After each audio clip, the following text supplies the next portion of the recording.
The crisp night air of the city was electric, 1,000 camera flashes, creating a constellation of artificial stars on the ground. This was the Zenith Gala, an event where fortunes were made and reputations were shattered with a single whispered comment.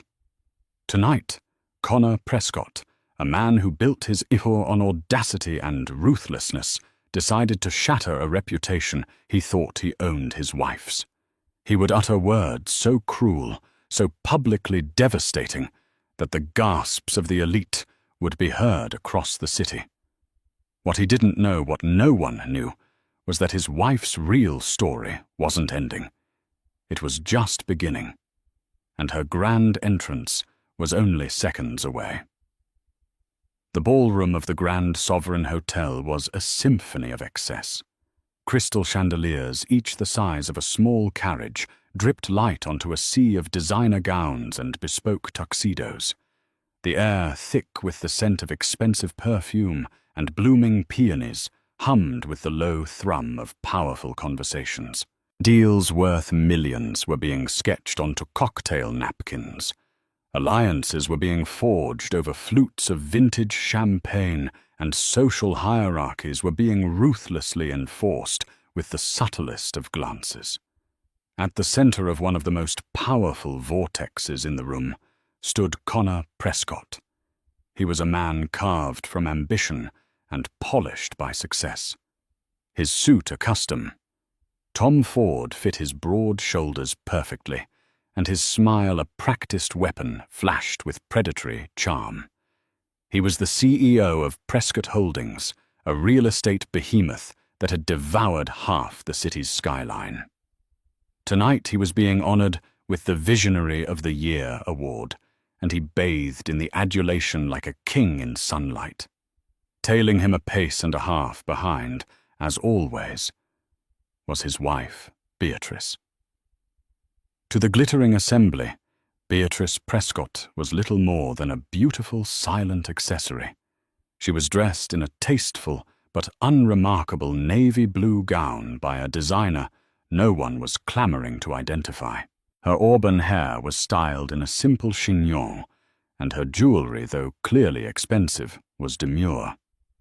She was the ghost at the feast, a placeholder wife who fulfilled her duties by being present, pretty and perfectly quiet. She smiled when smiled and nodded when spoken to, and her hand remained delicately on her husband's arm, a silent testament to his ownership. For 10 years this had been her life. She had met Connor when she was a promising architectural historian, full of passion for restoring the city's forgotten buildings. He had been captivated by her intellect and quiet grace. But after they married, he had systematically, lovingly dismantled her. Her career was deemed a cute hobby.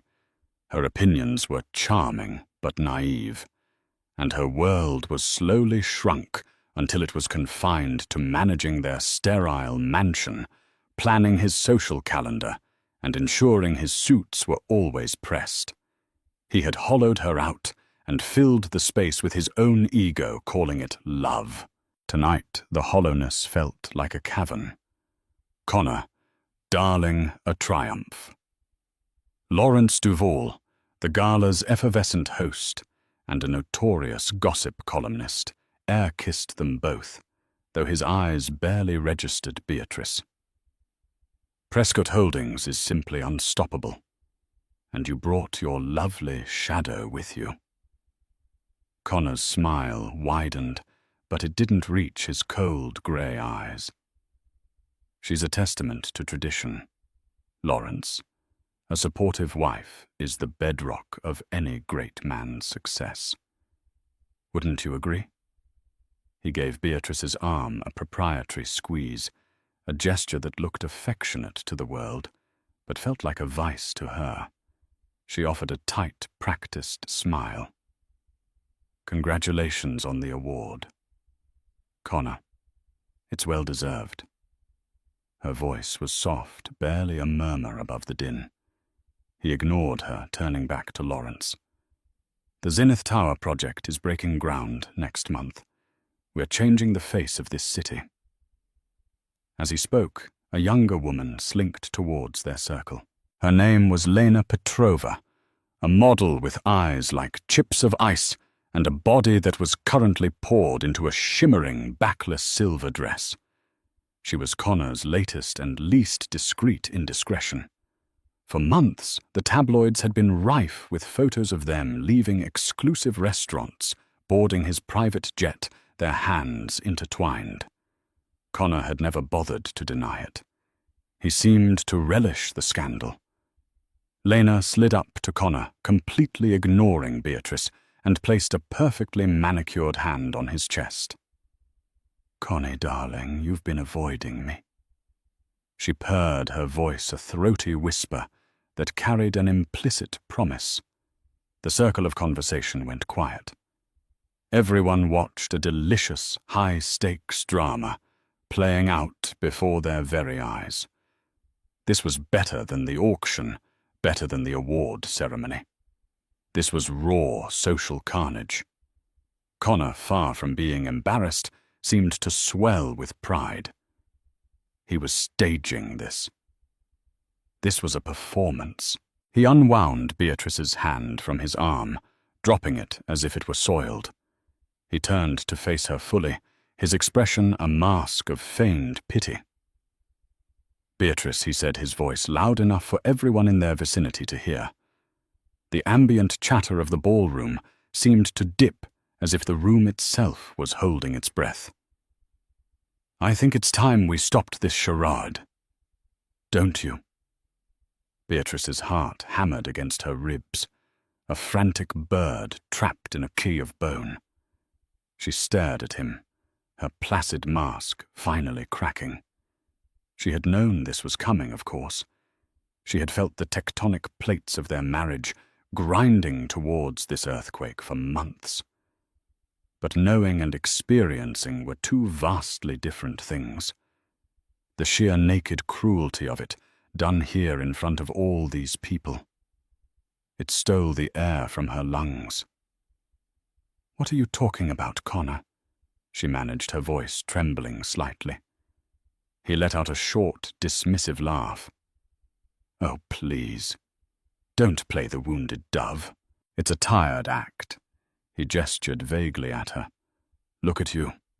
You're a relic, a placeholder. I need a woman who shines, who stands beside me as an equal in power and presence." He then dramatically pulled Lena to his side, wrapping an arm around her waist. "Like Lena. She understands the world we live in. She isn't afraid to take what she wants." The humiliation was a physical force, pressing in on Beatrice from all sides. She could feel hundreds of pairs of eyes on her, some pitiful, some gleeful, all judging. She saw Connor's business partner, Desmond Shaw, wince from across the room, a flicker of disgust on his face before he looked away. "Our marriage?" Connor continued, his voice booming with theatrical finality, "has been a business arrangement for years. And I'm afraid, my dear, your contract has expired. You've become a liability. A boring, predictable, utterly passionless liability." He leaned in, his voice dropping to a conspiratorial whisper that was somehow more venomous than his public proclamation. "My lawyers will be in touch tomorrow. Don't make a scene. Just fade away. It's what you're good at." With that, he turned his back on her. He took Lena's hand, raised it to his lips for a gallant kiss, and steered her towards the main stage where he was due to accept his award. The crowd parted for them, a mesmerized sea of whispers and shocked expressions. Beatrice stood alone in the space they had vacated. The circle of onlookers broke its members, scattering like roaches in the light, eager to spread the gossip. She was a pariah, a social leper. The camera flashes once aimed at the power couple now focused solely on her, capturing every detail of her public execution. Her composure, the carefully constructed dam that had held back a decade of quiet desperation, was crumbling.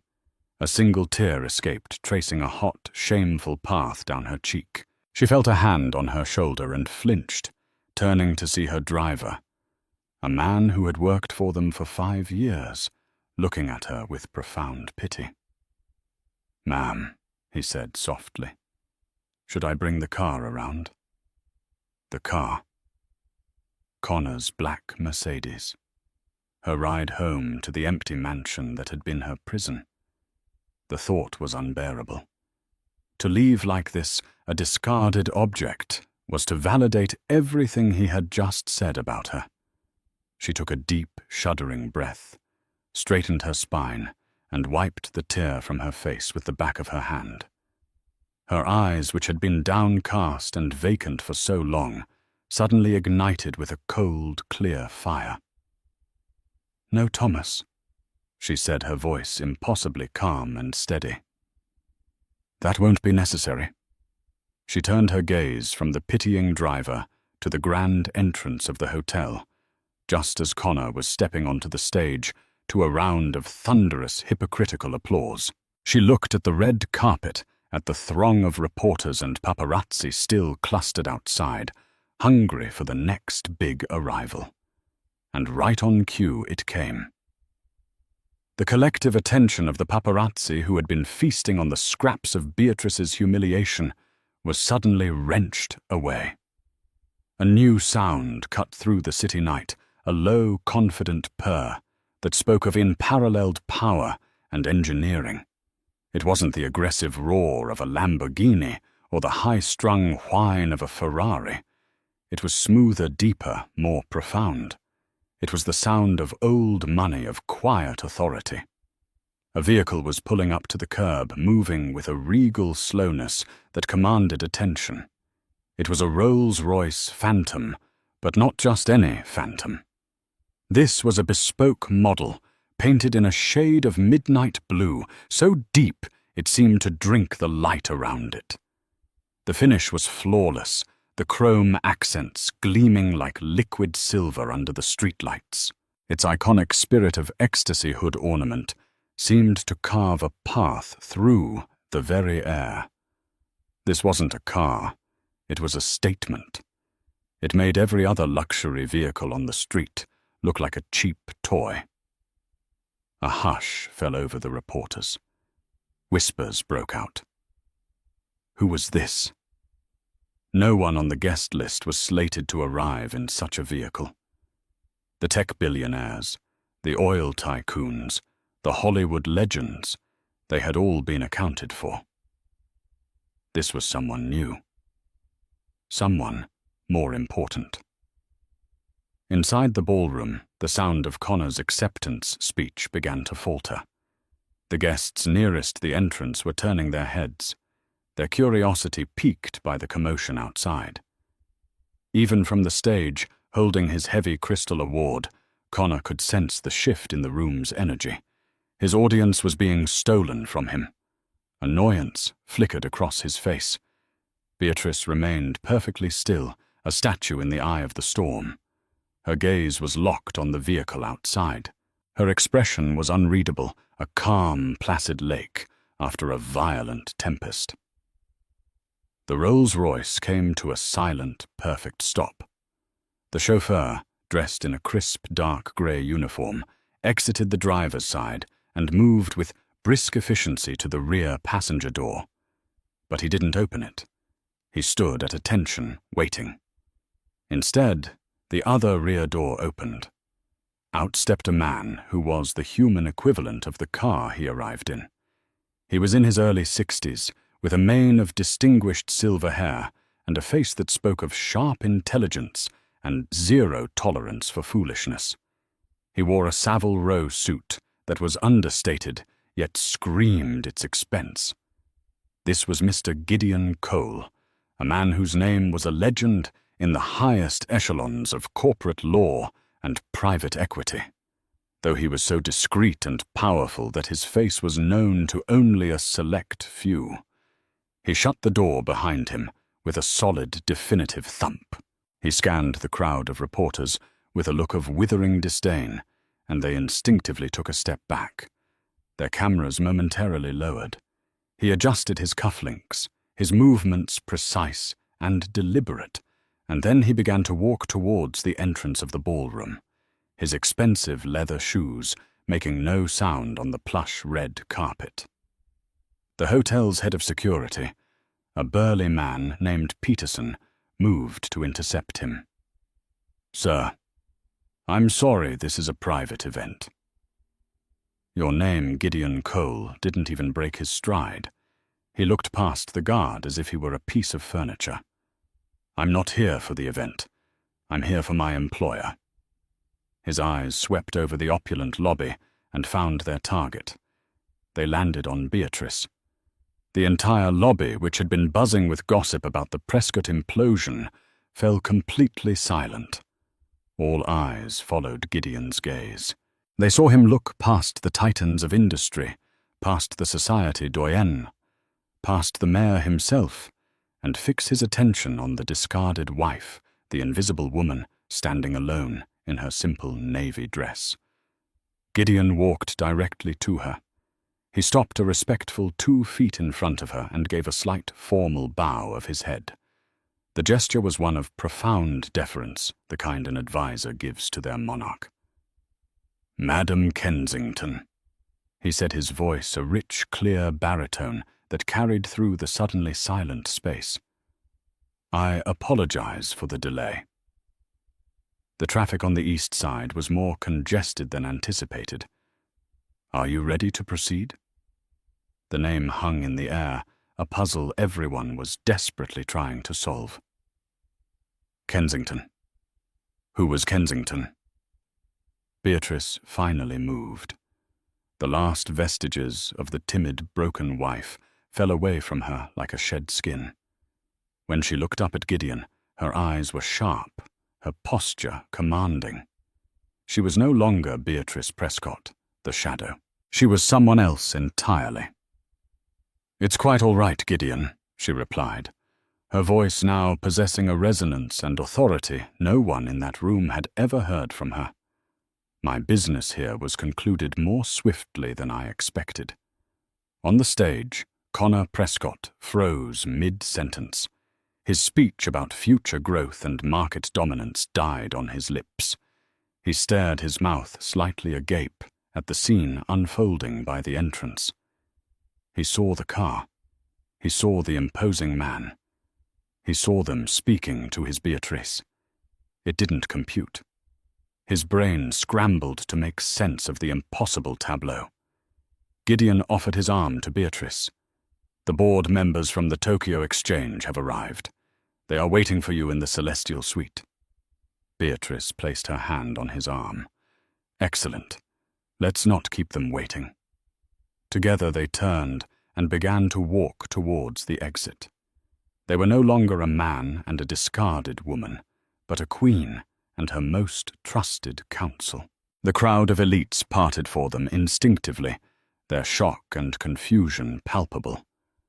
Who was this woman? Where did Connor's mousy wife get a bespoke Rolls-Royce and an advisor who radiated more power than anyone in the room? And what was this talk of Tokyo board members? As she passed the foot of the stage, Beatrice paused. She turned her head and looked up at her husband for the first time since he had cast her aside. She didn't look angry. She didn't look hurt. She looked at him with a cool, detached assessment, the way a scientist might look at a specimen under a microscope. She gave him a small, enigmatic smile. It was a smile that held 10 years of secrets, a decade of silent planning. It was a smile that said, "You have no idea what you've just done." Then she turned and continued walking, leaving Connor standing on stage his Visionary of the Year award, suddenly feeling like a worthless piece of glass in his hand. The applause had died. Every eye in the room was now on his wife. His invisible, boring liability of a wife. He watched utterly dumbfounded as Gideon Cole held the door of the midnight blue Rolls-Royce open for her. She slid into the plush leather interior without a backward glance. Gideon got in the other side. The door closed with that same satisfying bank vault thud. The car purred to life and pulled away from the curb, disappearing into the city night with the quiet confidence of a predator leaving the scene of a successful hunt. Connor Prescott stood alone on his stage of triumph, utterly and completely eclipsed. The humiliation he had so carefully orchestrated for his wife had in a matter of seconds ricocheted back and hit him with the force of a wrecking ball. The gala was ruined. His moment was gone, and a terrifying, gut-wrenching question began to form in his mind. Who in the hell had he been married to for the last 10 years? The interior of the Rolls-Royce was a cocoon of silence and luxury. The chaos of the gala, the flashing cameras, the shocked faces, the rising crescendo of whispers faded into nothingness as the heavy door sealed them in. The seats were upholstered in the softest cream-colored leather, and the air smelled faintly of wood polish and success. For the first time in what felt like a lifetime, Beatrice allowed her shoulders to slump. She leaned her head back and closed her eyes, letting out a breath she felt she'd been holding for a decade. Gideon Cole watched her, his expression softening from the stern mask he wore in public to one of genuine concern and admiration. "Are you all right, Beatrice?" he asked quietly. She opened her eyes, a wry smile touching her lips. "He called me a liability. Gideon, a boring, passionless liability." She laughed, a short, sharp sound, devoid of humor. "If he only knew." "He will," Gideon assured her. "Very soon. Everything is in place." The story of Beatrice Kensington did not begin 10 years ago when she married Connor Prescott. It began much earlier in a dusty, book-filled library under the tutelage of her grandfather, Alistair Kensington.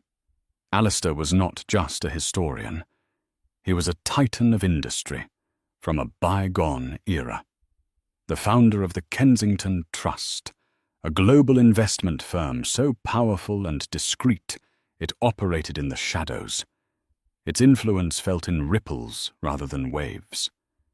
He had built an empire on patience, strategy, and the unerring ability to see value where others saw none, in derelict buildings, in failing companies, in overlooked people.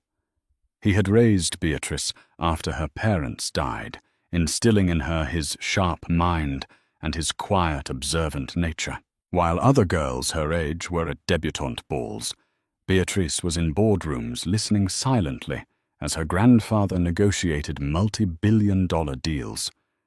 He taught her to read a balance sheet like a novel and to understand the intricate dance of corporate warfare. Her passion for architectural history wasn't a whim.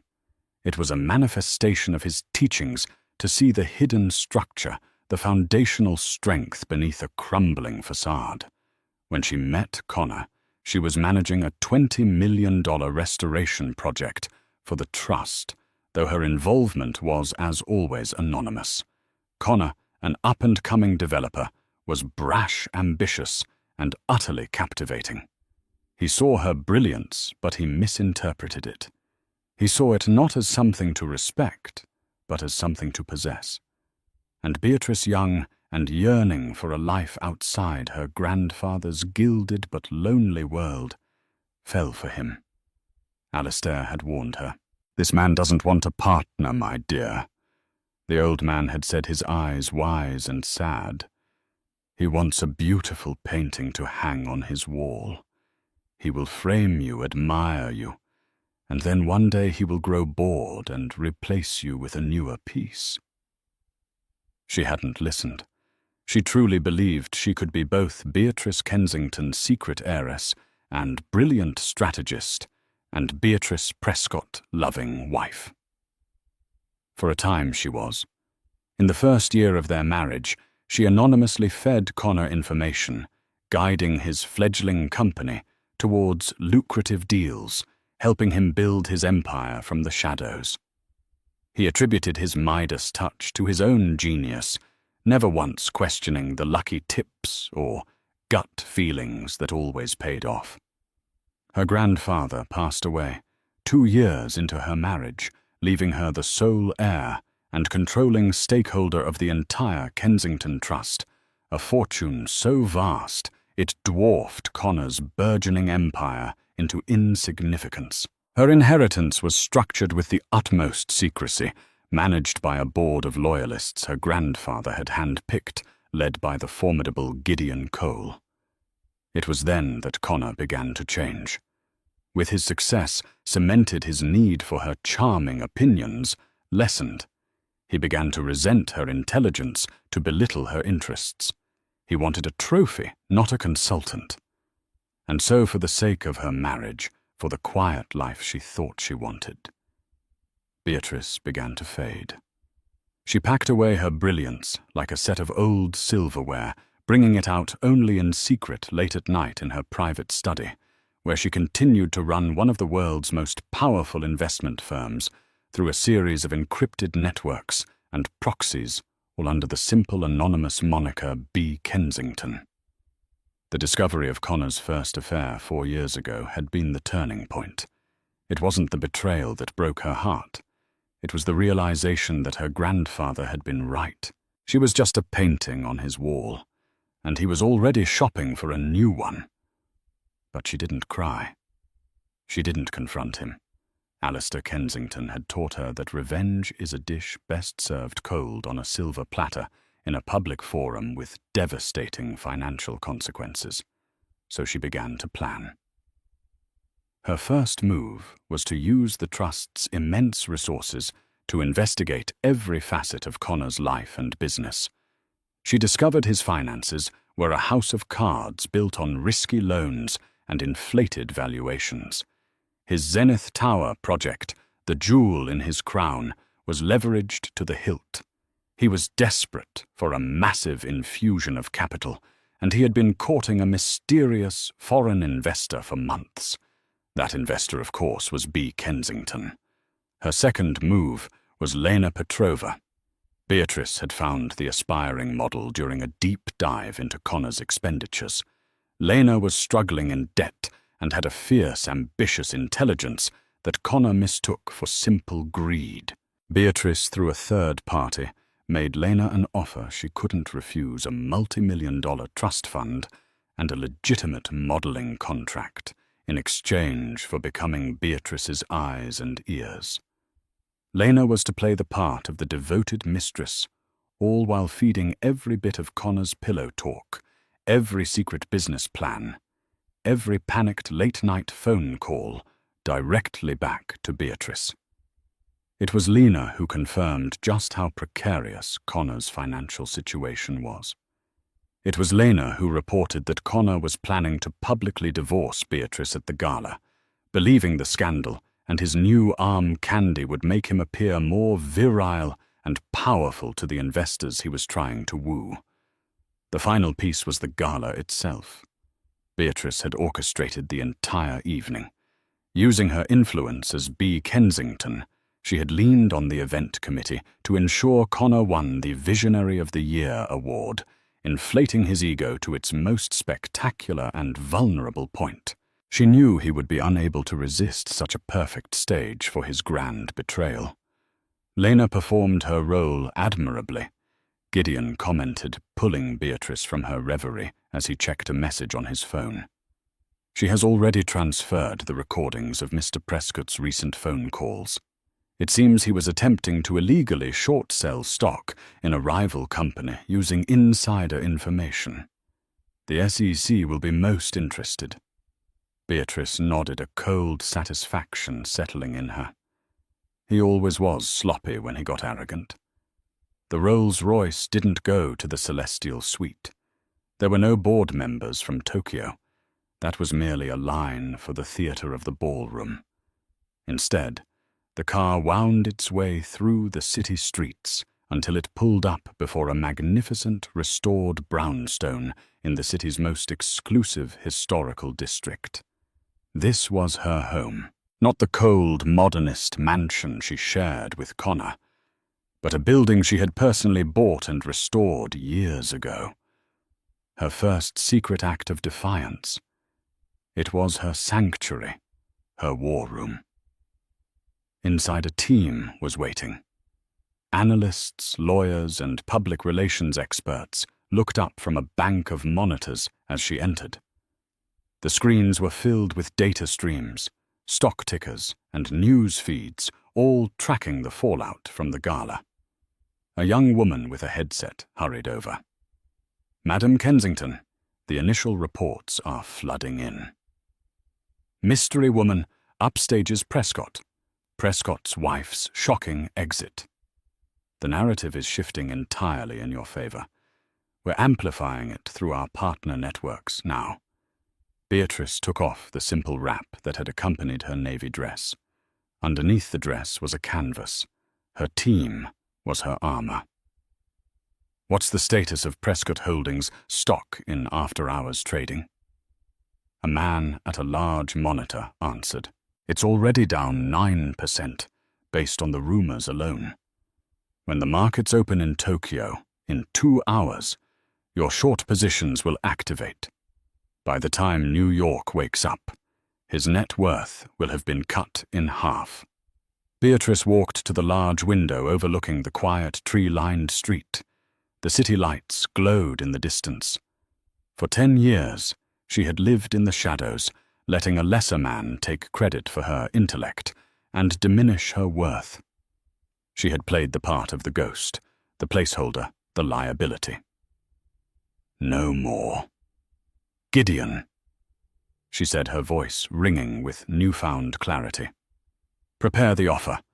I want to buy the controlling interest in Prescott Holdings." Gideon smiled. "I already have it drafted. I assume you wish to purchase it for a significant discount." Beatrice watched a lone taxi drive down the street below. "No," she replied. "I want to buy it for pennies on the dollar. I'm not just taking back my life, Gideon. I'm taking back my city, and I'll do it using the ruins of the empire he thought he built." The architect was finally ready to unveil her own design. The sun rose over the city, its golden light glinting off the glass and steel of the skyscrapers, towers that, until last night, Connor Prescott had considered his kingdom. This morning, however, the light felt accusatory. It streamed into his penthouse office on the 80th floor of the original Prescott Tower, illuminating the chaos of his mind. He hadn't slept. After stumbling off the stage in a daze, he had been hounded by reporters, their questions a barrage of machine gun fire. Who was that man? Mr. Prescott. "What is Kensington? Is your wife leaving you for someone richer?" He had pushed through them, his face a thunderous mask, and fled. His calls to Beatrice's phone went straight to a disconnected message. The GPS tracker on her car showed it hadn't moved from the hotel garage. She had vanished. He paced his office, a caged animal. The crystal award from the Gala sat on the edge of his massive mahogany desk, mocking him. His triumph had turned to ash in his mouth. He replayed the scene over and over, the Rolls-Royce, the deferential silver-haired man, and Beatrice's final chilling smile. It was impossible. Beatrice was Beatrice. She organized dinner parties. She picked out his ties. She didn't have powerful friends or secret resources. Her family was long gone. Her inheritance had been a modest sum they'd used for a down payment on their first home. Or so he thought. His intercom buzzed, startling him. "Mr. Prescott," his assistant's nervous voice crackled through. "Mr. Shaw is here to see you. He says it's urgent." "Send him in." Connor barked. Desmond Shaw entered, his face grim. Desmond was his partner, the steady, cautious numbers man to Connor's daring visionary. He was also the closest thing Connor had to a friend, though their relationship was built more on mutual profit than genuine affection.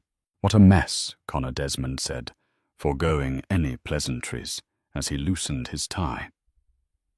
"The board is in a panic. Our primary lenders have already called an emergency meeting for this afternoon. The gossip from the Gala is everywhere, and the uncertainty is spooking the market. Our pre-market stock is in free fall." Connor waved a dismissive hand. "It's a domestic squabble, Des. It'll blow over. I'll release a statement. We'll say she had a breakdown, that she's emotionally unstable. We'll control the narrative." Desmond stared at him aghast. "A breakdown?" "Connor, did you see that car? Did you see the man she was with? That was Gideon Cole." The name meant nothing to Connor. "Who?" "Gideon Cole." Desmond repeated, his voice strained with disbelief at Connor's ignorance. "He's the lead counsel and primary operator for the Kensington Trust. He's a ghost, a legend. He manages one of the most powerful and secretive private equity firms on the planet. They operate with complete anonymity. If he shows up personally, it's because something monumental is happening." A cold dread began to seep into Connor's bones, far colder than the hangover from the champagne he'd drunk in celebration. Kensington Trust. What does that have to do with Beatrice, I don't know. But that's the name he called her. Wasn't it Madam Kensington? Before Connor could process this, his assistant buzzed again, her voice now trembling with panic. "Sir, you have a visitor. A Mr. Cole. He says he has an appointment." Connor and Desmond exchanged a look of stunned horror. "I don't have an appointment with any—" Connor began, but it was too late. The double doors to his office swung open. Gideon Cole strode in, flanked by two sharp-suited junior associates carrying briefcases. He moved with an unhurried, predatory grace, his eyes taking in the opulent office with a flicker of amusement, as if it were a child's playroom.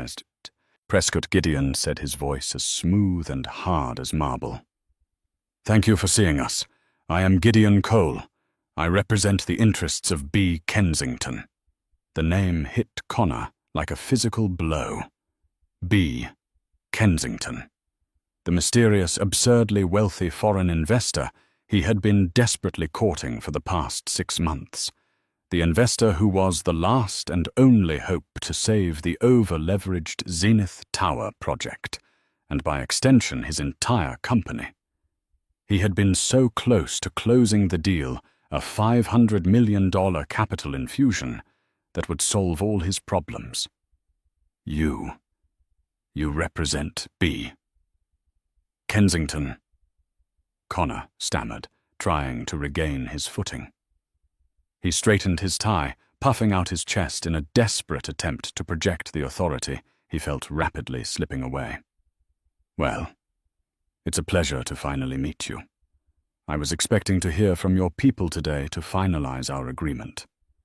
Gideon's lips curved into a smile that held no warmth. "Our agreement is indeed what I am here to discuss. However, the terms have changed." He placed his briefcase on Connor's desk and opened it with a precise click. "B. Kensington has been monitoring the performance and leadership of Prescott Holdings closely. And in light of recent events, both professional and personal, our confidence in your stewardship has been fatally undermined."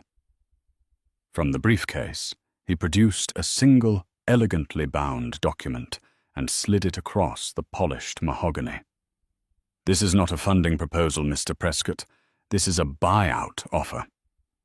Connor stared at the document as if it were a snake. He snatched it up his hands, trembling slightly. His eyes scanned the first page, his face growing alar with every word he read. The Kensington Trust, on behalf of its principal B. Kensington, was offering to buy a controlling 51% stake in Prescott Holdings. The offer price wasn't just low, it was insulting. It was a fraction of the company's market value from the previous day. It was a predator's price offered for a wounded animal. "This is ludicrous," Connor exploded, slamming the proposal down on the desk. "This is an outrage. We had a deal, you can't just—" "We had a preliminary discussion," Gideon corrected him coolly. "Nothing was signed. And since that discussion, our due diligence has uncovered irregularities." He nodded to one of his associates, who opened another briefcase. Fraudulent asset valuations, questionable accounting practices, not to mention a pending SEC investigation into insider trading. We have a rather comprehensive file. Desmond Shaw looked like he was going to be sick. He sank into one of the leather chairs, his face ashen. He knew about the creative accounting, the corners they had cut. He had warned Connor against it. Connor felt the walls of his office, his 80-floor fortress, closing in. He was trapped. He looked from Gideon's implacable face to the damning document on his desk. One question screamed in his mind. "Who?" he growled, leaning over his desk, his voice a low threat. "Who is B. Kensington? Who is doing this to me?" Gideon. Cole allowed the silence to stretch to fill the room with Connor's impotent fury. He savored the moment, the culmination of a 4-year plan. "I believe you know her," he said softly. "You called her predictable, boring, a liability." The realization dawned on Connor, not like a sunrise, but like a building collapsing on top of him. The blood drained from his face, leaving behind a mask of pure, unadulterated shock. B. Kensington. Beatrice. His Beatrice. The mousy, quiet woman he had discarded like trash. The intercom buzzed for a third time. His assistant's voice was barely a whisper. "Mr. Prescott, your mother." "Mrs. Margaret Prescott is on line 1. She says the family accounts have been frozen."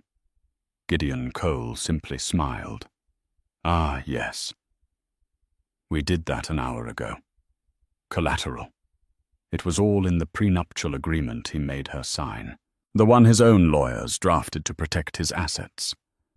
He looked directly at Connor, his eyes glinting with triumph. "Your wife, Mr. Prescott, is a most meticulous reader of the fine print." Connor. Prescott, the visionary of the year. The king of the city skyline finally understood. He hadn't just divorced his wife. He had declared war on an empress, and he had just learned he was armed with nothing but a plastic fork. He collapsed into his chair, the billion-dollar view from his window, suddenly looking like a long, long way down. The news of Beatrice Kensington's hostile takeover of Prescott Holdings spread through the financial world like a wildfire.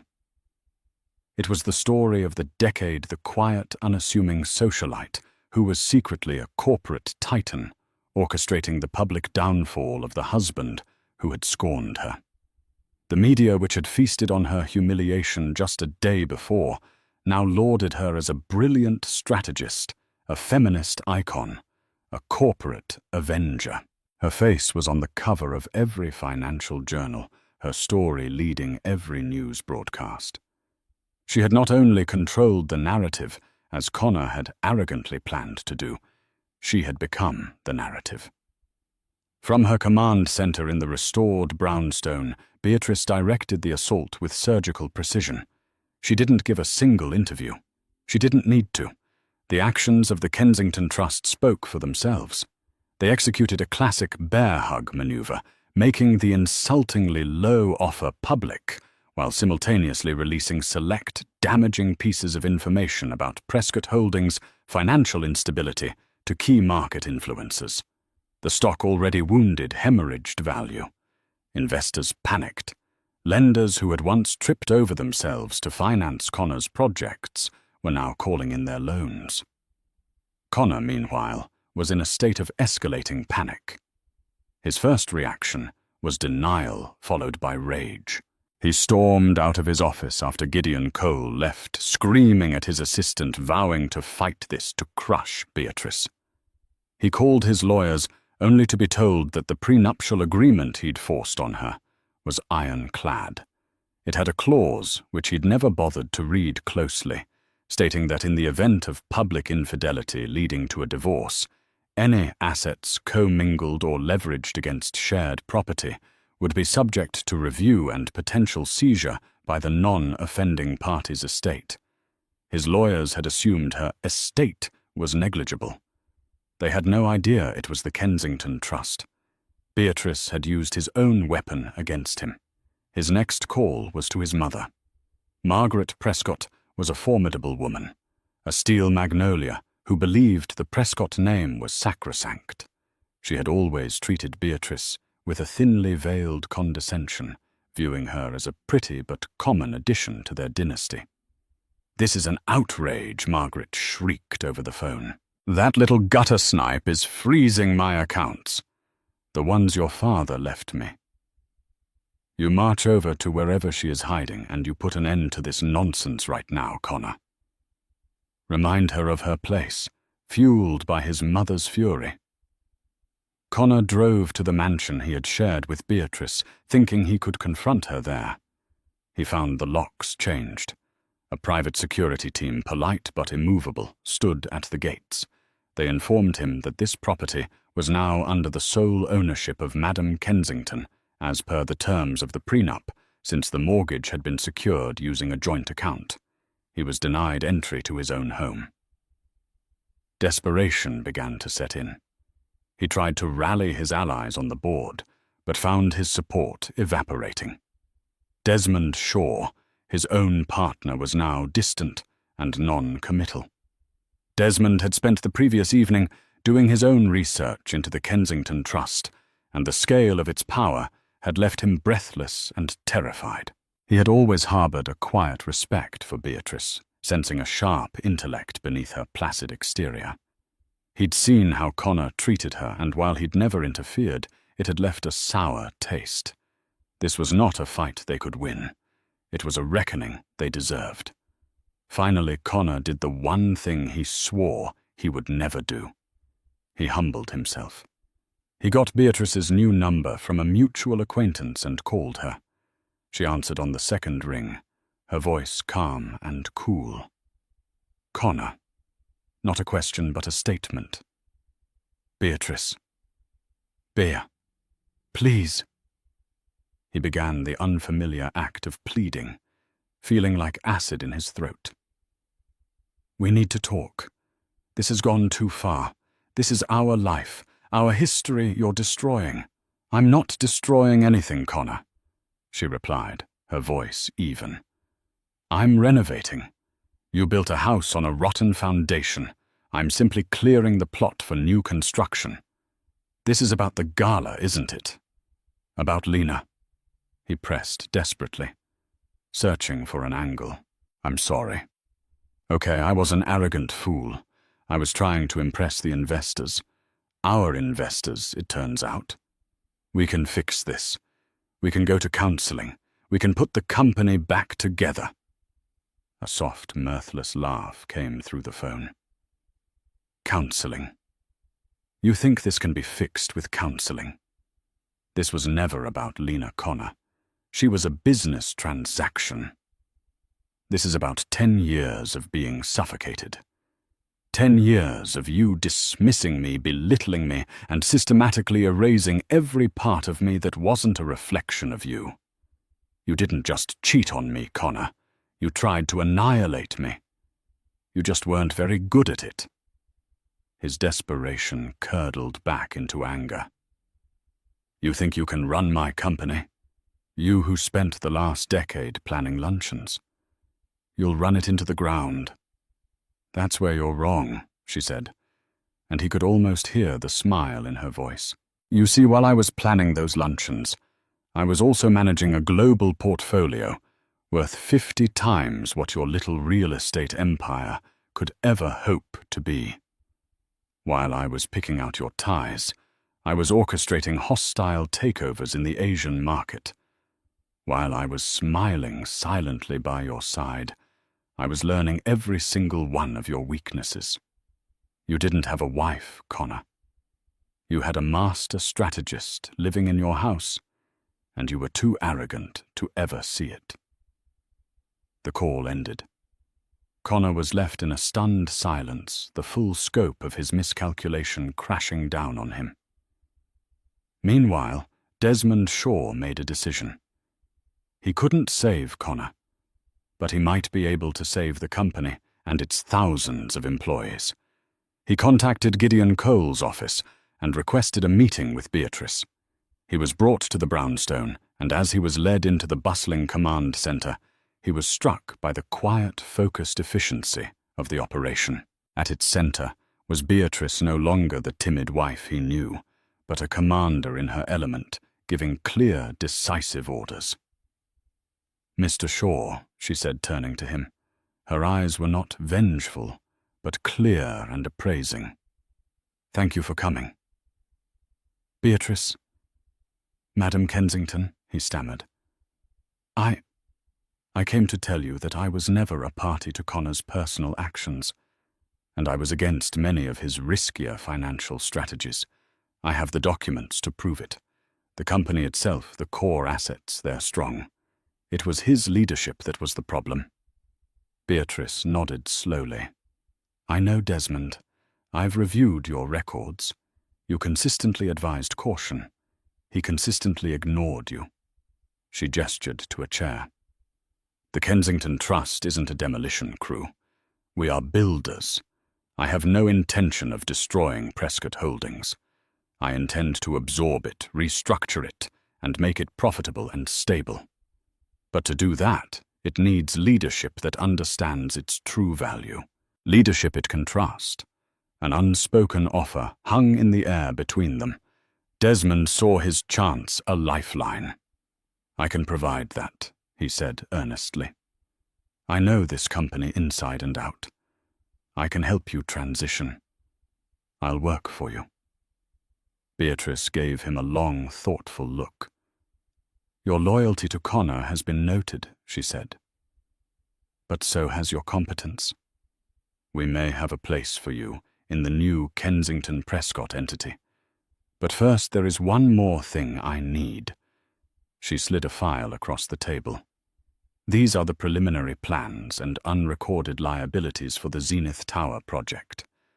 I know Connor kept a second set of books, a secret ledger detailing the bribes, the corner cutting on materials, the real numbers. I need it. It's the last piece of leverage I require to ensure his complete and unconditional surrender." Desmond swallowed hard. He knew exactly where that ledger was. Giving it to her would be the final, ultimate betrayal of his partner.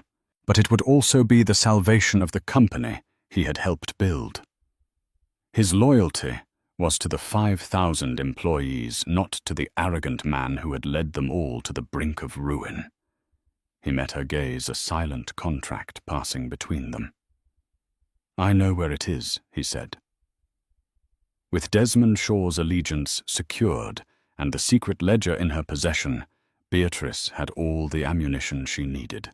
The ledger was a Pandora's box of corporate malfeasance, detailing everything from bribes to the deliberate, dangerous use of substandard materials in the Zenith Tower. It was enough to send Connor to prison for decades, but Beatrice didn't want him in prison. She wanted something more thorough, a public spectacle, where he would be forced to dismantle his own legacy piece by painful piece. Gideon Cole drafted the final offer, a masterpiece of legal entrapment. On the surface, it looked like a lifeline. The Kensington Trust would purchase the Zenith Tower project, injecting Prescott Holdings with enough capital to stabilize it. In return, Connor would step down as CEO, avoiding financial ruin and criminal charges with a comfortable severance package. The trap was buried deep within the fine print. By signing, Connor was legally bound to preside over a final press conference and give a full and frank accounting of his failures, reading from a prepared statement drafted by Beatrice's team. It was a confession disguised as a corporate press release. He had a choice: public humiliation or federal prison. Gideon presented the offer to a haggard and defeated Connor. The moment he heard he could avoid prison and walk away with millions. A flicker of the old arrogance returned. He saw an escape route, a way to spin this. He could rebuild. "He has to read a statement," his lawyer asked, frowning at the clause. A formality, Gideon said smoothly, showing him a heavily redacted version. "The final text will be provided on the teleprompter." Blinded by greed and desperation, Connor didn't care about some boring speech. "Fine, whatever." "Where do I sign?" he snapped. He scrawled his signature, sealing his own fate. The press conference was set for 2 days later in the atrium of Prescott Tower. While the media worked itself into a frenzy, Beatrice worked quietly. She and Desmond Shaw created a new ethical business plan for the restructured company, which would be renamed the Kensington Shaw Group. She met with union leaders, guaranteeing jobs and restoring the pensions Connor had raided.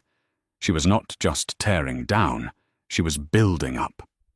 On the morning of the press conference, Lena Petrova arrived at the brownstone. She looked tired but relieved as she handed Beatrice a small flash drive. "This is the last of it," Lena said. "Audio of him bragging about how he was going to destroy you, how you were too stupid to have ever made him sign a decent prenup." Beatrice took the drive. "You've done well, Lena. The funds are in your account. Go have a wonderful life." As Lena left, Gideon entered, holding a stunning dark red power suit. It was her armor for the final battle. "It's time, Beatrice," he said softly. She stood and put on the jacket, looking at her reflection in the window. The timid ghost was gone forever. In her place stood a queen, ready to claim her kingdom. "Let's go," said Beatrice Kensington. "It's time for the visionary of the year to give his final performance." The atrium of Prescott Tower was a media circus. A forest of microphones and cameras was aimed at the podium, all waiting for the final act. Connor Prescott walked onto the stage, a ghost in a bespoke suit. The tremor in his hands betrayed the crushing pressure he was under as he attempted a charming smile that came out as a grimace. He stood at the podium, his eyes finding the teleprompter. He began reading the standard corporate platitudes, his confidence momentarily returning. This was easy. He could spin this. Then the script changed. "This partnership has become necessary, due to a series of catastrophic leadership failures on my part." Connor stopped, his blood running cold. This wasn't the script. He looked for his lawyers, but saw them locked in a hushed conversation with Gideon Cole, who simply smiled. He was trapped. He had signed a legally binding contract. If he stopped, the deal was off, and the full weight of the ledger would come crashing down. Sweat beaded on his forehead. With a voice now strained and shaky, he continued confessing to everything. These failures include the deliberate misrepresentation of company assets and the cultivation of a corporate culture that prioritized reckless expansion over fiscal responsibility. A wave of murmurs swept through the crowd. My ambition led me to approve cost-cutting measures that could have endangered public safety. I was derelict in my duty. He was reading his own corporate obituary, just as he thought the humiliation couldn't deepen, a set of doors opened. Beatrice Kensington entered a vision of power in a crimson suit, flanked by Desmond Shaw. The cameras swiveled from the broken man on stage to the formidable woman who had replaced him. She walked directly to the stage and stood beside him, a silent, powerful presence. The teleprompter fed Connor his final devastating lines. And so, with immediate effect, I am stepping down as CEO. I leave the company in the capable hands of its new leadership. As he finished, the Prescott Holdings logo on the screen behind him dissolved, replaced by a new elegant design, Kensington Shore Group. Beatrice stepped forward to the microphones, her voice strong and clear. "Thank you, Connor, for your candor," she began, the irony sharp as glass. "The Kensington Shore Group is committed to a new era of integrity. Our first act will be to halt the Zenith Tower project and conduct a full independent structural audit. We will not build a monument to ego on a foundation of lies." She looked directly at the press. "There has been much speculation about my personal life. Let me be clear. My story is not one of a woman scorned. It is the story of a woman who has taken back what is hers. For too long, my contributions were made in the shadows. Today, I am simply stepping into the light." Suddenly, an audio file played over the atrium's PA system. Connor's voice, grainy and unmistakable, from Lena's recording. "Going to destroy her." His voice echoed. "Leave her with nothing. She was too stupid to have ever made me sign a decent prenup." It was the final nail in his coffin. The last shred of public sympathy vanished. Beatrice let the recording play for a few more seconds before signaling for it to be cut. She looked at the hollowed-out shell of the man beside her, feeling not hatred, but a quiet, final sense of closure. She leaned towards the microphone for her last words. "Some men believe a woman's place is in their shadow. They are mistaken. Her place is on the throne." She turned and walked off the stage with Desmond, leaving Connor alone in the blinding glare of the camera flashes. His empire was gone, his name disgraced. He had tried to publicly humiliate his wife and had instead orchestrated his own spectacular self-destruction. As Beatrice walked into her new future, she didn't look back once. And so the reign of Connor Prescott ended not with a bang, but with a forced, humiliating confession. He learned the hard way that the person you underestimate the most can often be the one holding all the cards. Beatrice's story is a powerful reminder that true strength isn't always loud and aggressive. Sometimes it's the quiet, meticulous patience of a brilliant mind waiting for the perfect moment to strike. She didn't just get revenge. She built a better future from the ashes of a toxic past, proving that the best way to overcome a bully is to buy his company and rewrite his legacy. What did you think of Beatrice's incredible takedown? Was it a masterclass in strategy or a cold, calculated revenge?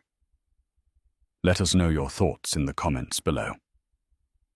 If you enjoyed this story of triumph and spectacular karma, please hit that like button. Share it with someone who loves a good story. And don't forget to subscribe to the channel for more tales of justice and dramatic twists. Thank you for listening.